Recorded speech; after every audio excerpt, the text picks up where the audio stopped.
So appreciating where you sit economically and geographically is absolutely essential. Now, what is happening today is that this Asian region, which was so fragmented for centuries because of colonialism, the Cold War, is now starting to come together through new institutions. The Asian Development Bank, the Asian Infrastructure Investment Bank, and so forth have all in the last few years expanded their membership.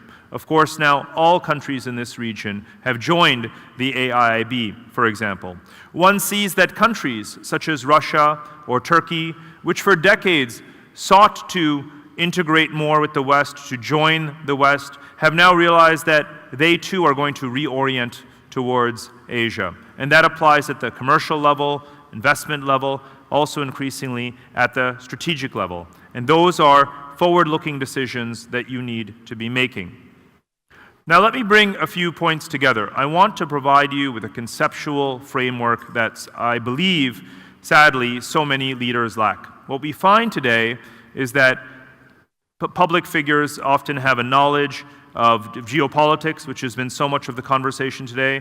Many also are familiar with some of the big macroeconomic trends and issues that relate to trade, investment, GDP, currency, and so forth.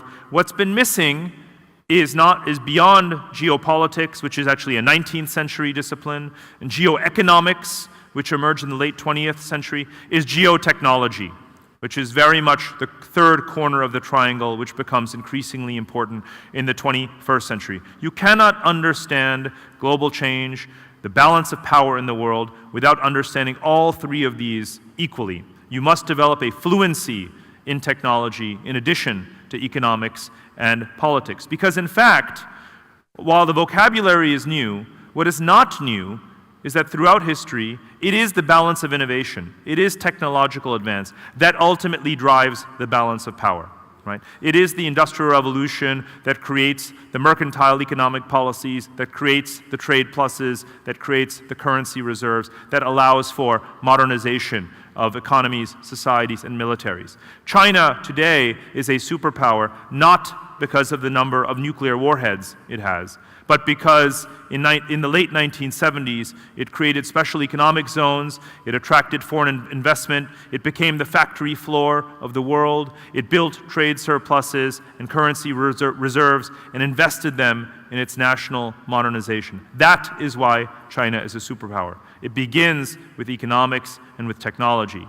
The military dimensions come later. So remember that all three dimensions of this matter.